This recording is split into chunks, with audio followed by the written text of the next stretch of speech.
आजकल जहां जाओ हर ओर लटके हुए चेहरे और मायूस लोग ही मिल रहे हैं। सब के सब परेशान हैं। मार्केट में लगातार घाटा जो हो रहा है, सेविंग्स डूब रही हैं, महीने दर महीने लगाए हुए पैसे मुनाफा तो भूल जाइए, बड़ा नुकसान झेल रहे हैं लोग। सच भी है, भारत का शेयर मार्केट लगातार 5 से 6 महीने से गिर रहा है और 1996 के बाद इतना लंबा गिरने का क्रम पहली बार हुआ है। पिछले 30 साल की इस रिकॉर्ड तोड़ गिरावट में यह भी सच है कि सबसे ज्यादा नुकसान आम आदमी का और खासतौर से मध्यम वर्ग का हुआ है। वैसे तो मोदी सरकार खूब मार्केट खेलती थी, बेरोजगारी, महंगाई, आर्थिक असमानता, ऐसे कोई भी मुद्दे उठाओ मार्केट का नाम लेने लगते थे। प्रधानमंत्री और गृह मंत्री तो शेयर मार्केट में इन्वेस्ट करने की ऐसे टिप्स और राय देते थे जैसे कोई ब्रोकरेज हाउस चला रहे हो। लेकिन अब जब शेयर मार्केट धड़ाधड़ गिरे जा रहा है और थमने का नाम नहीं ले रहा है, तो विशुद्ध सुई टपक सन्नाटा है।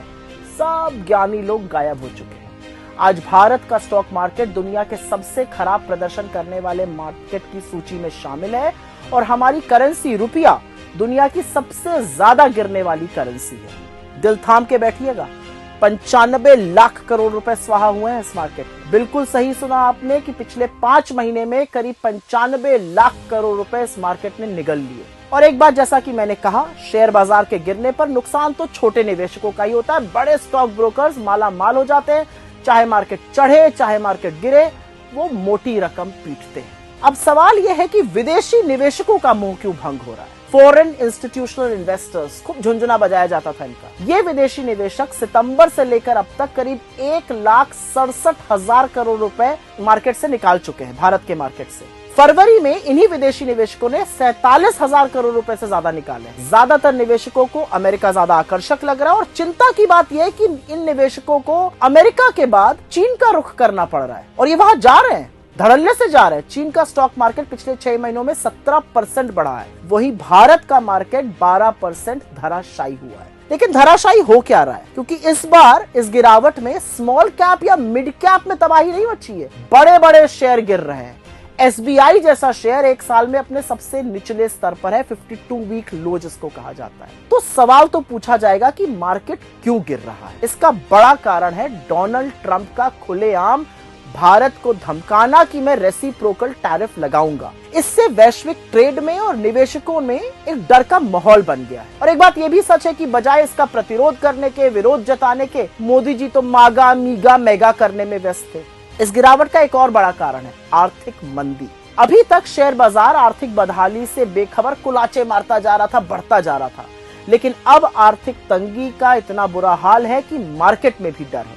मंदी के चलते लोगों के पास पैसों की भारी कमी है, जिससे उपभोग में गिरावट हुई है।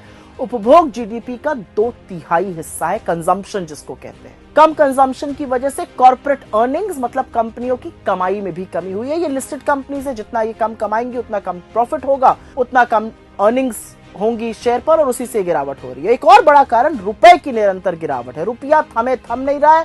डॉलर के मुकाबले रुपया दुनिया में सबसे ज्यादा गिरने वाली करेंसी है, एटलीस्ट एशिया में। अडानी जी का भी हाथ है शेयर बाजार की इस दहशत में, क्योंकि निवेशकों को यह संशय है कि जब अडानी का महाघोटाला सामने आया तो मोदी सरकार ने आंखें मूंद ली। सरकार ने छोटे निवेशकों को बचाने की कुछ नहीं सोची, अडानी का बचाव किया। और इन्हीं सब चीजों के चलते शायद धड़ाधड़ जो है वो SIP बंद हो रहे हैं। भारत में सिर्फ 2 महीनों में, दिसंबर और जनवरी, 1 करोड़ से ज्यादा लोगों ने SIP बंद किए हैं, क्योंकि लोगों के पास पैसों की कमी है और उन्हें अब मार्केट पर ना तो भरोसा रहा है, ना उन्हें यह उम्मीद है कि मार्केट बहुत जल्द सुधरेगा। पर क्या सरकार परेशान है? बिल्कुल नहीं। उनके कान पे जू नहीं रेंग रही है, उनको फर्क ही नहीं पड़ता है। बस बतकही छटवा लो इन लोगों से, विकसित भारत का झुंझुना बजाएंगे।